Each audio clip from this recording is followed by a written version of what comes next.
series of mathematics for board examination. In this video, we will learn linear equation in two variable. सबसे पहले हम देखते हैं कि इक्वेशन क्या होता है. इक्वेशन मेरा एक्सप्रेशन होता है जो कि क्वांटिटी की इक्वलिटी को बताता है.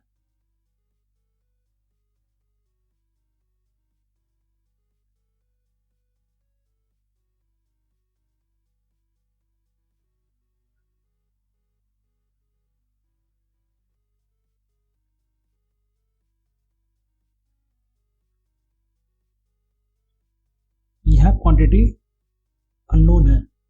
For example 2x plus 5 is equal to 0. यहाँ दो क्वांटिटी हो गई 2x और 0. लीनियर का मतलब होता है इक्वल प्रोपोर्शन और सेम प्रोपोर्शन.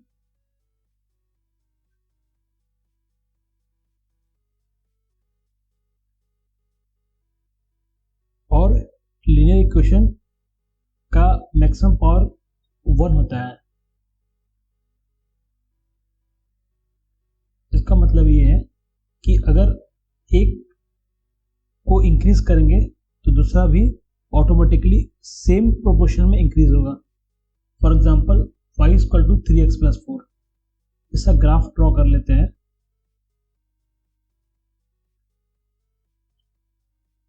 टेबल ड्रॉ कर लेते हैं पहले.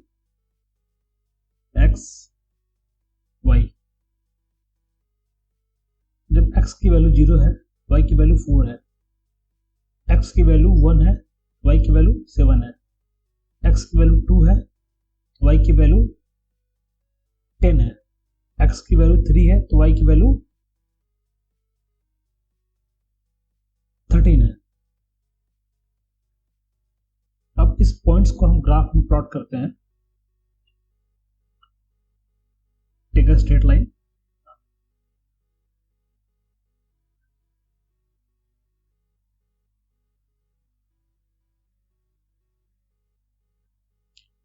वेरिएबल देखते हैं क्या होता है.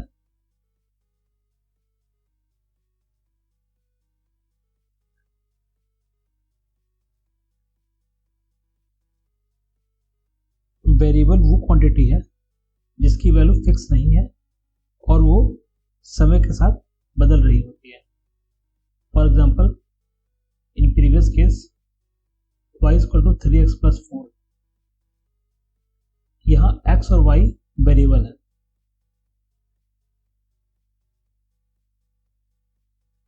वेरिएबल कई प्रकार के सकते हैं. वन वेरिएबल मतलब one unknown equation. Example 3x plus 4 x variable है. टू वेरिएबल जहां दो अननोन है. Example y equal to 5x minus 8. x और y वेरिएबल है. n वेरिएबल का मतलब कि n अननोन है.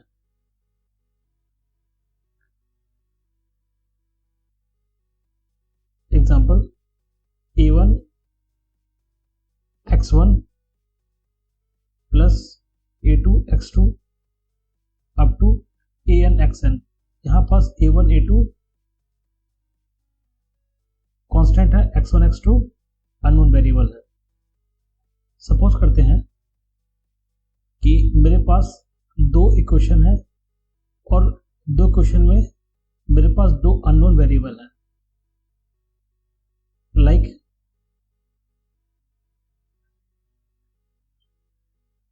a1x plus b1y plus c1 equal to 0. a2x b2y plus c2 equal to 0.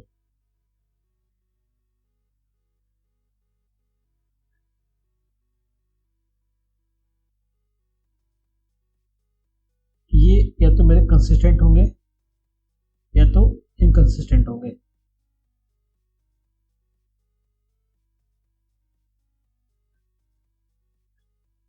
Consistent का मतलब क्या होता है? सॉल्यूशन एग्जिस्ट करेगा.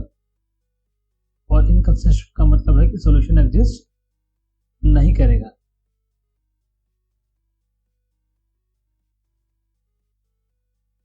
सॉल्यूशन का मतलब ये है इक्वेशन किसी एक पॉइंट पे आके इंटरसेक्ट करेंगे, और जिस पॉइंट पे आके इंटरसेक्ट करेंगे वो पॉइंट क्या कहलाएगा मेरा, इन दोनों इक्वेशन का सोल्यूशन कहलाएगा।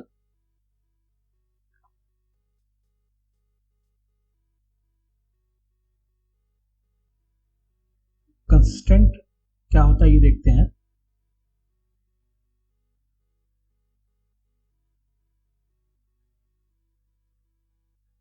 A1 अपॉन A2 का ratio is not equal to B1 upon B2 का रेशियो के बराबर नहीं होगा। अगर ऐसा कंडीशन होता है तो मेरा सोल्यूशन इनफ सोल्यूशन होगा।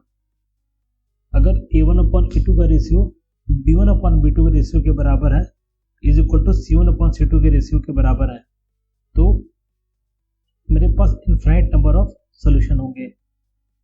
ये बेसिकली बताएगा कि दोनों लाइनें मेरे आपस में इंटरसेक्ट कर रही हैं। जब लाइनें आपस में इंटरसेक्ट कर रही हैं मतलब कि मेरे पास infinite number of common points हैं। Here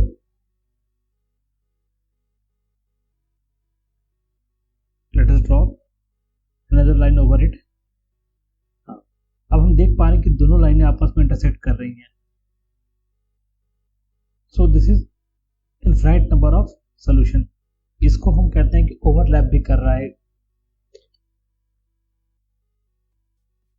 अब देखते हैं इनकंसिस्टेंट। इनकंसिस्टेंट का मतलब होता है कि कोई सॉल्यूशन एग्जिस्ट नहीं कर रहा है। कंडीशन क्या है, A1 upon A2 is equal to B1 upon B2 is not equal to C1 upon C2। इसका मतलब क्या है कि कोई सॉल्यूशन एग्जिस्ट नहीं कर रहा है, और सॉल्यूशन तभी एग्जिस्ट नहीं करेगा जब लाइंस मेरे क्या होंगे, पैरेलल होंगे एक दूसरे से। Let us draw the graph.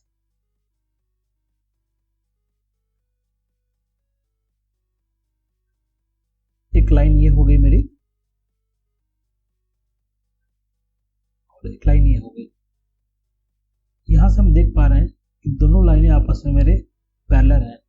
जब पैरेलल हैं इसका मतलब कि कहीं जाके आपस में इंटरसेक्ट नहीं करेंगे।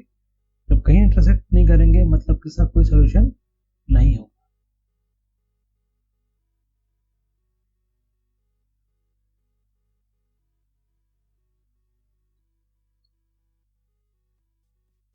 अब देखते हैं कि किस तरीके से हम इसका सॉल्यूशन को हम फाइंड कर सकते हैं।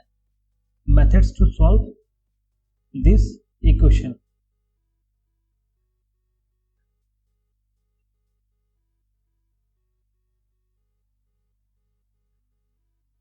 पहला है ग्राफिकल मेथड है, दूसरा है सब्स्टिट्यूशन मेथड है,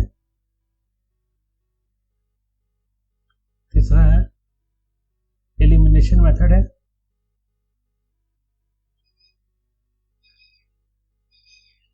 चौथा है क्रॉस मल्टीप्लिकेशन मेथड है।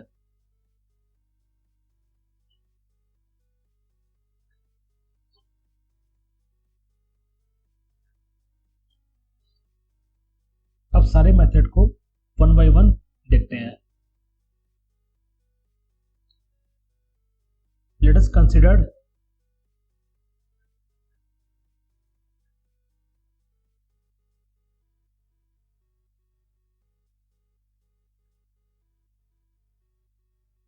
इक्वेशन ले लेते हैं 4x plus 3y is equal to 24। This is and 3y minus 2x is equal to 2 is equal to 6 is another equation।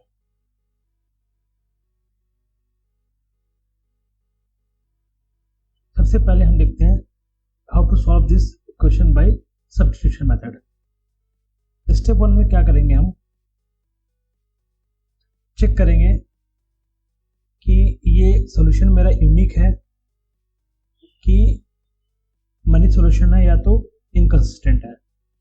A1 is equal to 4, A2 is equal to -2, B1 is equal to 3 और B2 is equal to 3, C1 is equal to 24, C2 is equal to 6। A1 upon A2 का ratio कितना है मेरा, -2 है। B1/B2 का ratio कितना है 3/3 = 1। तो यहाँ से हम देख पा रहे हैं कि A1/A2 का रेशियो जो है B1/B2 के बराबर नहीं है। तब इसका मतलब क्या है कि सॉल्यूशन ये मेरा कंसिस्टेंट है और यूनिक सॉल्यूशन एग्जिस्ट करेगा। अब फाइंड करते हैं सॉल्यूशन। नाउ स्टेप 2 में आते हैं।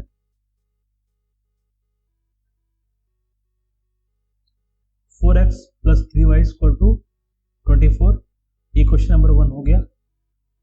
3y - 2x = 6 ये क्वेश्चन नंबर 2 हो गया। क्वेश्चन नंबर 2 में हम क्या करते हैं, इसको रीराइट कर लेते हैं। 3y = 6x, 6 + 2x, यहाँ से y की वैल्यू कितनी आ गई, y = 6 + 2x/3 ये क्वेश्चन नंबर 3 हो गया। जो हमने वैल्यू निकाली है क्वेश्चन नंबर 3 में, y की वैल्यू हम क्वेश्चन नंबर 1 में पुट कर देते हैं। करके देखते हैं।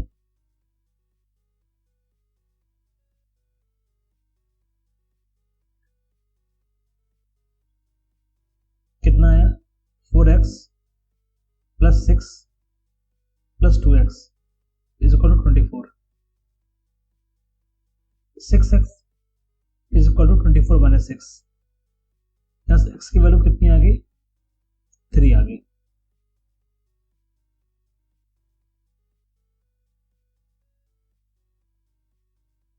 जब x की वैल्यू 3 है तो उसको क्वेश्चन नंबर 3 में पुट कर देते हैं और y की वैल्यू निकालते हैं।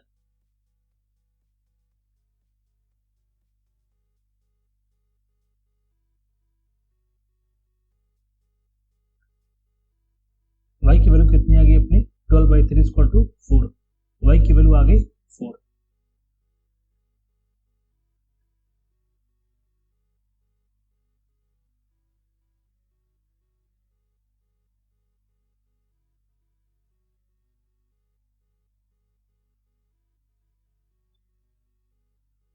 अब इसी सवाल को एलिमिनेशन मेथड से सॉल्व करके देखते हैं।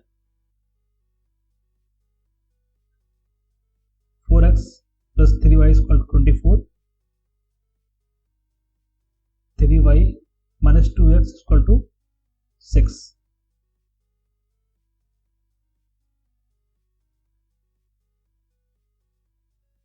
आगे चेक करते हैं कि सॉल्यूशन मेरा एग्जिस्ट करेगा या नहीं, कंसिस्टेंट है कि इनकंसिस्टेंट है।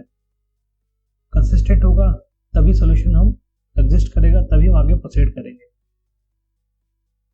तो हमने स्टेप 1 में चेक किया कि ये मेरा कंसिस्टेंट है। Now let us see step number 2।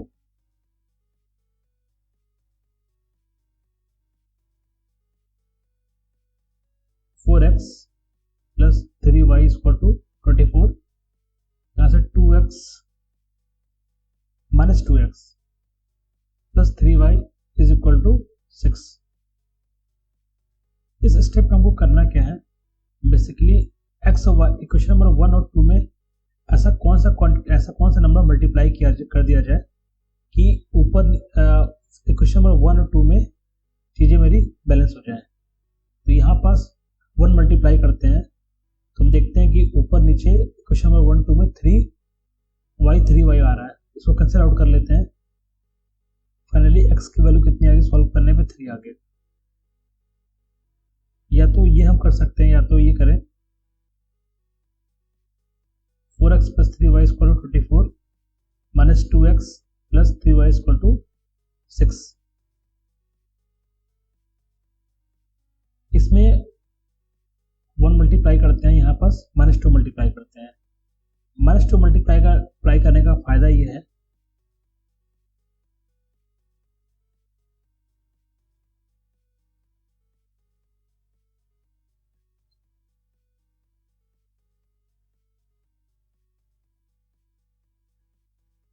यहाँ कितना आ गया 4x - 6y।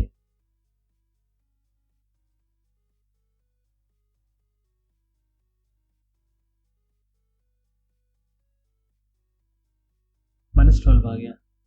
तो यहाँ से हम देख पा रहे हैं कि इक्वेशन नंबर 1 2 में मेरा x 4x कॉमन है, इसको कैंसिल आउट कर लेते हैं। y की वैल्यू कितनी आ गई 36/4, 9 आ गई y की वैल्यू।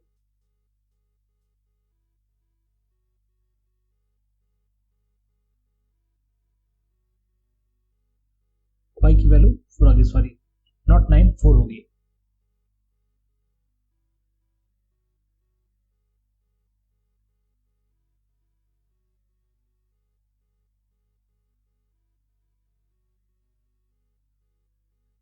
इसको भी y की वैल्यू को तरीके से निकाल सकते हैं हम। यहां से भी हम y की वैल्यू 4 निकाल ले रहे हैं।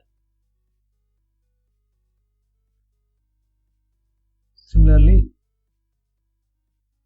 यहां से हम x की वैल्यू निकाल सकते हैं।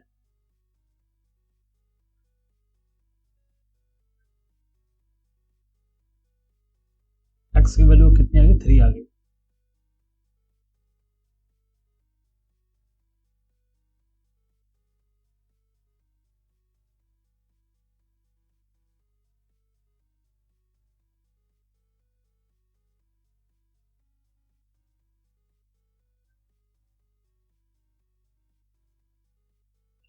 नाउ इसी सवाल को हम क्रॉस मल्टीप्लिकेशन मेथड से देखते हैं। नाउ इसी सवाल को हम अब क्रॉस मल्टीप्लिकेशन मेथड से सॉल्व करके देखते हैं। So by cross multiplication method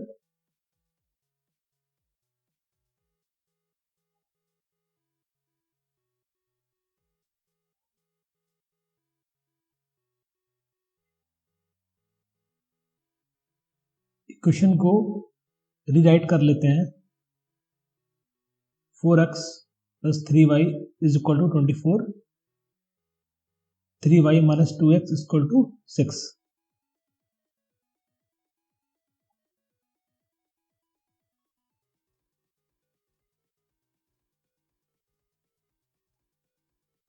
step 1 में चेक करते हैं कि सॉल्यूशन मेरा कंसिस्टेंट है कि इनकंसिस्टेंट। ये हमको पता है कि कंसिस्टेंट है। Now proceed to step number 2। Now सारे टर्म्स को हम एलएचएस में ला देते हैं।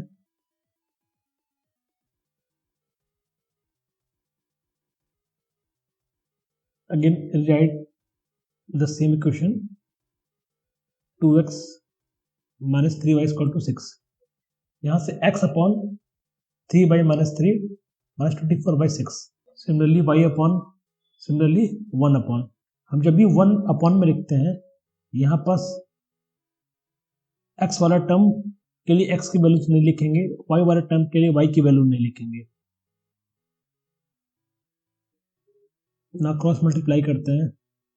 3 into 6 18 minus 72 is equal to y upon minus 48 minus 24 is equal to 1 upon minus 12 minus 6। कितना x upon minus 54, y upon minus 72 और 1 अपॉन minus 18। यहाँ पे हम x अपॉन minus 54 को 1 अपॉन minus 18 के इक्वल करते हैं। माइनस माइनस कट गया, फाइनली x की वैल्यू 3 आ गई। सिमिलरली y अपॉन minus 72 को इक्वल करते हैं 1 अपॉन minus 18 के। y की वैल्यू कितनी आ गई -72 अपॉन 18। कितना आया y इक्वल टू 4 आ गया। अब देखते हैं ग्राफिकल मेथड। ग्राफिकल मेथड में बेसिकली हम ग्राफ ड्रॉ करते हैं। इसमें हम टेबल वगैरह ड्रॉ करेंगे दोनों क्वेश्चन के लिए और पॉइंट्स निकालेंगे। Let us proceed. 4x plus 3y is equal to 24।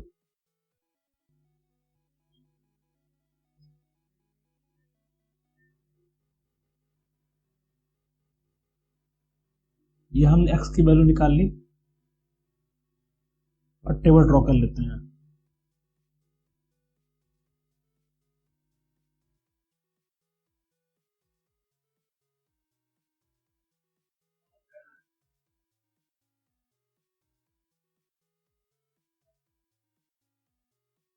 x upon y लिख लेते हैं टेबल्स में।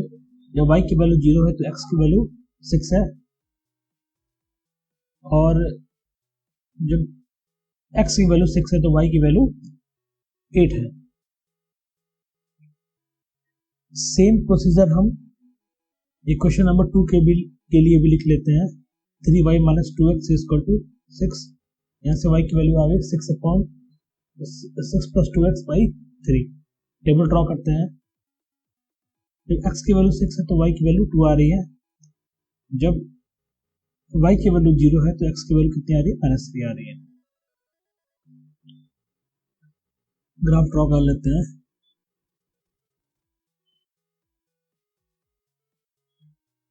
पॉइंट्स को लिख लेते हैं।